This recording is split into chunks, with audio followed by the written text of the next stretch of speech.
Oh no! Motors burn, guys. It's not if, it's when. And when yours goes mid-session in the middle of a flight or a faulty build, you've got two choices.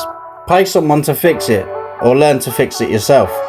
My name's Aaron from Elevated Capture Company, and today let's talk about the replacement of your motors and done correctly. And don't forget to like and subscribe, it really helps our channel out. Okay, so here's what actually happened. Basically I hit the kill switch mid-flight, it fell out of the sky. Bit of an embarrassing moment for myself. This caused damage to one of the motors, which caused vibrations in the footage. Silly mistake, I know, but we're here now. Honestly, it's one of the best things that happened to myself as a pilot, because once you know how to swap a motor, you're never grounded for long. You're back in the air nice and quickly, so let's get into it. The motors going in today are T Hobby Velox V32207 brushless 1750 kV motors. Massive shout out now going out to my sponsors for supplying these epic motors. Their website will be linked in my description. If you are running something different, the same principles do apply. The process doesn't change at all.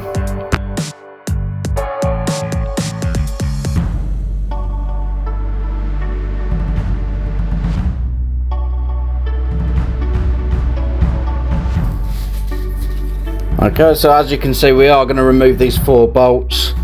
We'll also be desoldering from the main board, and we will re-prep those pads back up with some fresh solder. First things first, props off, battery out. I don't care how confident you are, guys, always do that first. Trust me, I've tested what happens when you don't, and it's not good. Anyway, first let's remove the 4 hex bolts holding those motors in. Remember to keep these safe, as they do fit in the new motors perfectly usually. Take your time here. If you strip a screw, it could turn a 10-minute job into a 2-hour nightmare. Ask how I know. It's not good. Right, and your kit list, guys, while we just take these motors off. So I use a no clean flux. Flux it just makes your joints look professional, guys. If you've not got that, then and you've got the paste, you can get some IPA to clean that off. It always leaves remaining residue. It's not good for the boards. Good soldering iron, good quality solder. I recommend TBS. Thread lock, the blue one, not the red one. The red one will permanently lodge those bolts in there. Hex driver, smoke stopper or multimeter, and wire cutters. I will leave a link to the newbie portable toolkit that I use in this video. It's very good. Nothing fancy, but it's not going to cost you a fortune. Here we go, you legends. Right, so the blue toolbox is coming out. It's one of my claim to fames. No, I'm only joking. It's a couple of quid, this toolbox. I highly recommend getting one. Have all your repair tools in there. It makes life a lot easier. I also have a fan, which you've just seen there. This is simply just to move the air around, stop solder fumes going in your face. There's some TBS solder there, some IPA. There's the blue thread lock I was telling you about earlier. And this is the newbie kit I was talking about earlier. So this comes with your flux, your irons, spare solder, wire cutters, literally your full entire kit. I'll be honest, I've been very impressed with this kit. Used it quite a lot. It's very easy, take it out in the field. So I'd highly recommend anyone buying this toolkit. Okay, so time to remove the old motors. We're going to apply some flux. It just helps to loosen those off. Guys, be careful when you do this. If you apply too much heat, you yank on those wires too hard, you could pull a pad off. It would be an absolute nightmare for you. So yeah, just add a tiny bit of solder. My iron's set to 330C.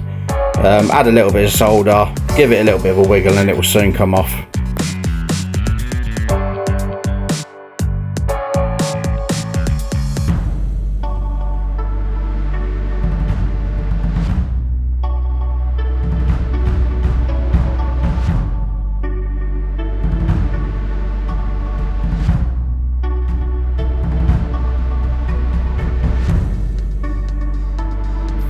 Okay, so we're now going to apply some more flux to the pads. We're going to re-tin these pads. This will help when you put the motors on, guys. Okay, and with regards to soldering, I mean, everybody has their own way. I personally find it easier, so we're going to apply the iron to the pad. We're going to heat that pad up, then we're going to apply the solder, and then we're going to pull away. Don't be afraid to add more flux if you need some more flux. You want some nice sort of shiny joints, and just generally take your time. I mean, this is an area where you don't want the build to go wrong. If you take a pad off, if you overheat it, it could cause major issues. You'd more than likely have to replace the stack, so just take your time. And guys, if you haven't soldered before, get yourself some practice boards. There's plenty of them online. That's certainly how I started off. It saves you a lot of money with mistakes. So yeah, just have a look online. Very cheap practice boards. Practice soldering wires onto the pads, and you'll just get better with time.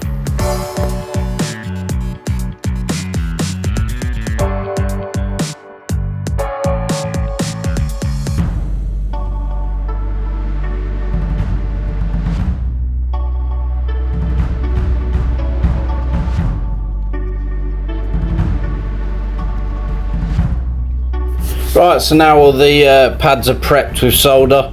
Let's get them monster motors on. As you can see, I will be adding the thread lock in.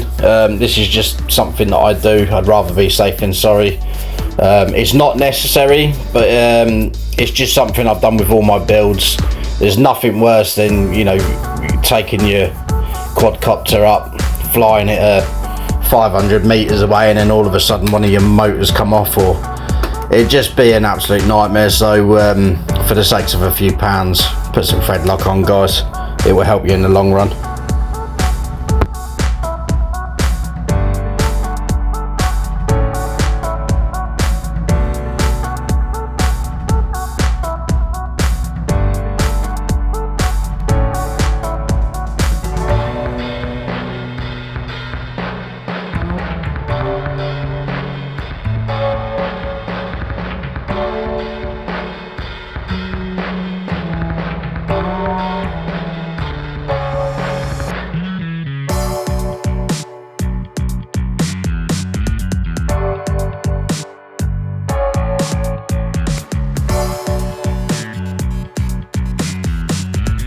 Remember to always check as well that when you put these bolts in, that your bolts aren't touching the copper windings underneath the motor. It will cause a short. Your motors will go bang. You will sit there crying for a long time. Just double check. And when you're soldering your motor wires, don't rush this bit. Clean routing means less vibration, less risks of shorts, and honestly it just looks better on camera. I don't know why that matters to me, but it does. Make sure that when you are cutting your wires, you are leaving a little bit of slack. Not much, just a tiny little bit, just over the top of the pad.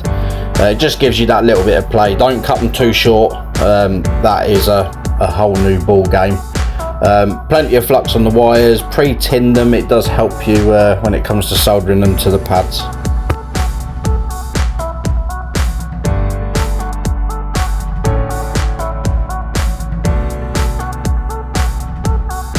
Okay, time to attach those wires. So my method is to flux the pre-tin pads and place the tin wire on top of that solder joint. Apply heat until you feel that wire sink. You can naturally feel that sink in. Then remove that heat and wait for that joint to harden, usually a few seconds.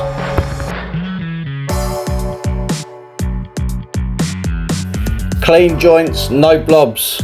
If your solder looks like it's been through a wall, do it again. Just add some more flux to those joints. They will rework. Keep them nice and shiny. We will wrap some electrical tape around those arms to secure those wires in place after we finish soldering the rest of the wires.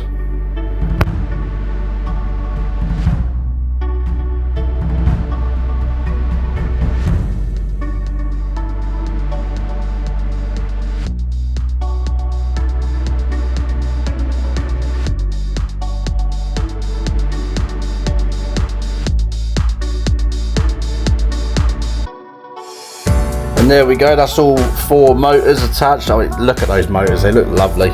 The joints are nice and shiny. This is exactly what they need to look like, guys. I will also be giving out some discount codes directly given to me from T Hobby. These will go to all my subscribers, guys, so please make sure you are liking and subscribing. And here we have the smoke stopper, the lifesaver, the holy grail, guys. Please make sure you're getting yourselves one of these. It will save a lot of tears later on. Either that or a multimeter. Very easy to use. Let's plug it in and see what happens. Phew! No smoke, guys, no smoke. We're all good, no shorts. Right, time to open the SpeedyBee app and check the motors and the directions that the motors are spinning. Now here's where a lot of people mess up, and I mean most people, even experienced pilots. Motor direction, keep that in the back of your head, it matters more than you think. So we're straight in the motors tab. Spin each motor individually, no props on, remember, and check the direction. I do this by simply placing a piece of paper on the motor. You can quite quickly see what way it's turning. If it's wrong, you can reverse it right there in the software. No rewiring, no drama. This is one of those things where modern FPV has generally made life easier. I still did manage to get this wrong the first time though.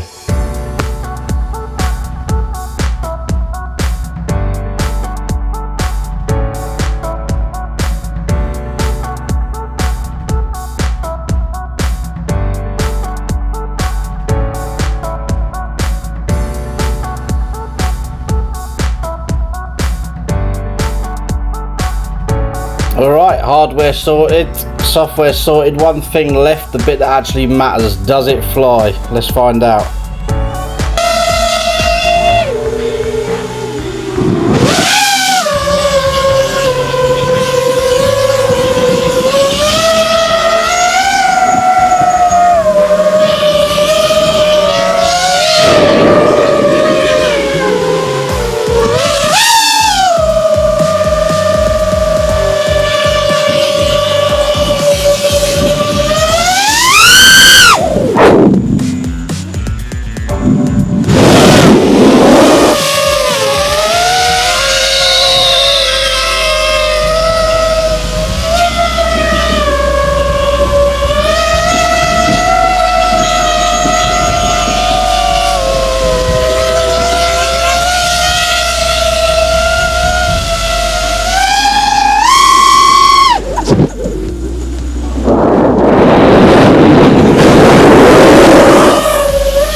I've been asked by quite a few people now how the quad feels. Honestly, after flying it, it's all about T Hobby Velox motors. I am sponsored by T Hobby. I will disclose that the motors themselves I actually paid for. They weren't sent for free. The throttle response is instant. The torque is absolutely insane.